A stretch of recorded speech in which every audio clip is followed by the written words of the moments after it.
Početkom 19. vijeka postojala jedna škola koju su seljani nazvali Uklita, zbog jednog incidenta koji se desio petak 13.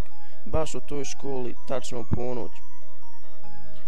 Bila je žurka povodom završetka školske godine, a kada se žurka završila i kada su svi trebali da se vrati svojim kućama, školska vrata su se odjednom zaključala i svjetla su se pogasila. Posle par minuta najpametniji učenik smislio je način kako da ponovo upali svjetla. Kada su se svjetla vratila, primijetili su da većina učenika nedostaje. Kada su otključali vrata, čuli su vrisak deci. Najpametniji dečak je sa par učitelja otišao u podrum da izvidi situaciju. Nakon nekog vremena vidjeli su baterijsku lampu koja je sijala na podu.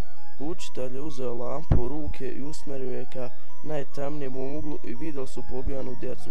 Kada su se vratili, vidjeli su da nema ostalo djece, onda su i sami ubijeni od strahe i krvoločnih duhova, čiji je mir bio poremećen. Zbog toga je petak 13. baksuzan dan. Kada god prođete pred te škole na kraju školske godine i pitate ima li koga, čućete glasnu muziku i smijeh djece koja su tu ubijena.